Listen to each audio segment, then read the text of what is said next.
Vamos entonces a comenzar a desarrollar el plan de clases de la unidad 1, siguiendo estrictamente lo señalado en el contenido. En el tema 1, introducción al trabajo como hecho social, vamos a referirnos a los antecedentes históricos.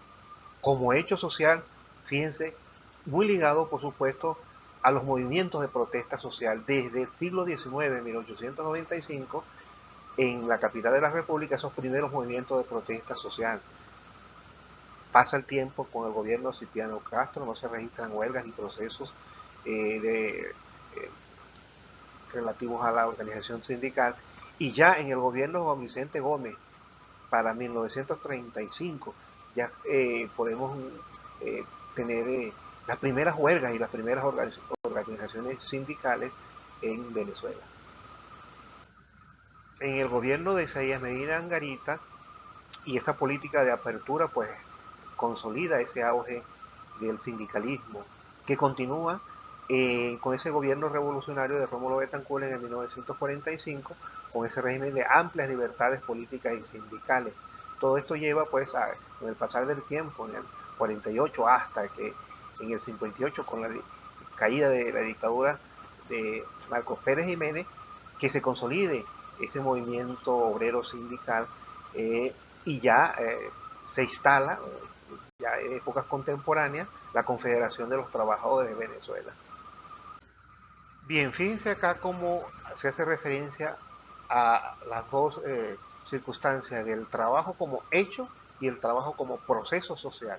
Generalmente se refieren los textos al trabajo como un hecho social, pero no pierdan de vista que tiene ese doble enfoque y ya vamos a ver que se puede diferenciar cuál es un enfoque como hecho y cuál es el enfoque como proceso.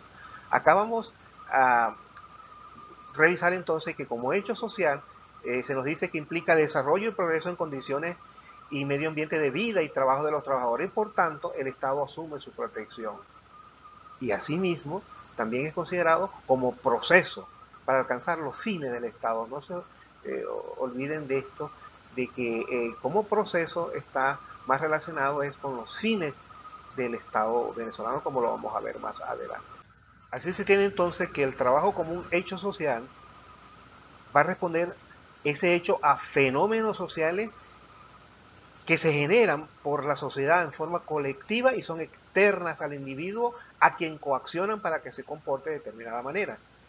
Por tanto, ese trabajo como hecho social va a ser visto en muchas dimensiones, multidimensional. Una de ellas, por ejemplo, el progreso económico, que tiene que ver con esa naturaleza social del trabajo. Ahora, el trabajo como proceso social está formado por esas relaciones e interrelaciones dinámicas que se desarrollan en una sociedad, pero aún más preciso aún, involucra esas relaciones de los trabajadores como agente de cambio social en esa actividad productiva, donde van a encontrarse estos medios de producción y estos instrumentos de trabajo para producir bienes y servicios. Y todo este proceso social del trabajo debe extender esos beneficios hacia el grupo social, hacia su familia, hacia una vida digna de esos trabajadores en el cumplimiento de sus necesidades. Ahora fíjense, vamos a ubicar lo ya discutido de como hecho y como proceso en nuestra Carta Magna, Constitución de la República, ¿sí? Y vemos que en su artículo 3 habla de los fines esenciales, que tiene que ver con el desarrollo de la persona, su dignidad, el ejercicio de la democracia, construir una sociedad justa, amante de la paz, prosperidad y bienestar del pueblo, cumplir los principios, deberes y derechos constitucionales, y para todo ello considera a la educación y al trabajo como procesos fundamentales para alcanzar dichos fines. Fíjense entonces acá está esa eh, visión de el trabajo como proceso social. Y acá en el 89 hace mención al trabajo como hecho social y por tanto la protección que se le debe dar. Por tanto, va a disponer de todo lo que sea necesario para mejorar esas condiciones materiales de bienes, servicios y lo intangible en cuanto a lo moral e intelectual de esos trabajadores y trabajadoras en la búsqueda por supuesto, de su desarrollo personal y su progreso hacia una vida digna. Fíjense ustedes ahora cómo la Ley Orgánica del Trabajo, trabajadores y trabajadoras, respetando por supuesto el espíritu, propósito y razón de la Constitución, en su artículo 1 como objeto de esta ley, menciona entonces proteger el trabajo como hecho social, y ahí tenemos una de las primeras circunstancias, ¿verdad? Garantizando a ese derecho de los trabajadores, creadores, por supuesto, de esa riqueza socialmente producida.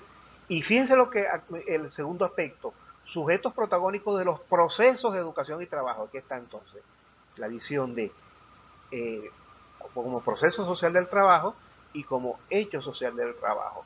Y como les venía mencionando, como proceso ligado fundamentalmente a los fines del Estado que anteriormente ya habíamos discutido, por supuesto. Así, en la correcta aplicación de esta ley orgánica del trabajo, trabajador y trabajadora en su artículo 24, se menciona que la esencia es esa concepción constitucional sobre el trabajo como proceso social, que ya lo mencionamos, está muy relacionado con los fines esenciales del Estado. Y por supuesto tiene que ver con esa participación de esas relaciones de trabajo justas e igualitarias que se tiene en la prestación de bienes y servicios para satisfacer las necesidades del trabajador, de su familia, una vida digna en la búsqueda de satisfacer todas sus necesidades, ¿sí? Y elevando ese nivel de vida, por supuesto, aunado a otras consolidar, como por ejemplo esa soberanía económica para alcanzar ese desarrollo humano integral y una existencia digna del trabajador y de su familia. Y es así como en este artículo 25, como objetivo de ese proceso social del trabajo, ¿sí? Se menciona que busca superar todas aquellas formas de explotación del capitalismo, donde hay pocos que se distribuyen la riqueza, por supuesto, y asegurando esa independencia económica que busca esa satisfacción de las necesidades humanas a través de esa justa distribución de las riquezas, eh, llevando hacia que no solamente se tome en cuenta esas condiciones materiales de bienes y servicios, sino también lo que veníamos hablando, lo intangible como ese desarrollo integral que va inclusive hasta lo moral, ético, lo espiritual, permitiendo entonces que la familia sea un espacio fundamental de ese desarrollo de esa personalidad de todos los miembros de esa familia, en la búsqueda de esa sociedad justa y amante de la paz que se hacía mención, ¿sí? Y todo ello, por supuesto, buscando garantizar varios objetivos. Uno, independencia y soberanía nacional, integridad del espacio geográfico. Fíjense cómo esto pasa a ser un fin del Estado bastante amplio, ¿no? La soberanía económica de nuestro país. En tercer lugar, el desarrollo humano integral, buscando esa elevación del nivel de vida de toda la población. Cuatro, esa seguridad y soberanía alimentaria sustentable. Cinco, esa protección del ambiente y el uso racional de los recursos naturales.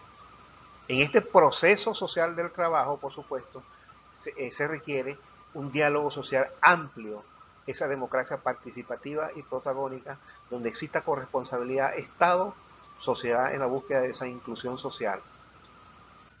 Gracias por su atención.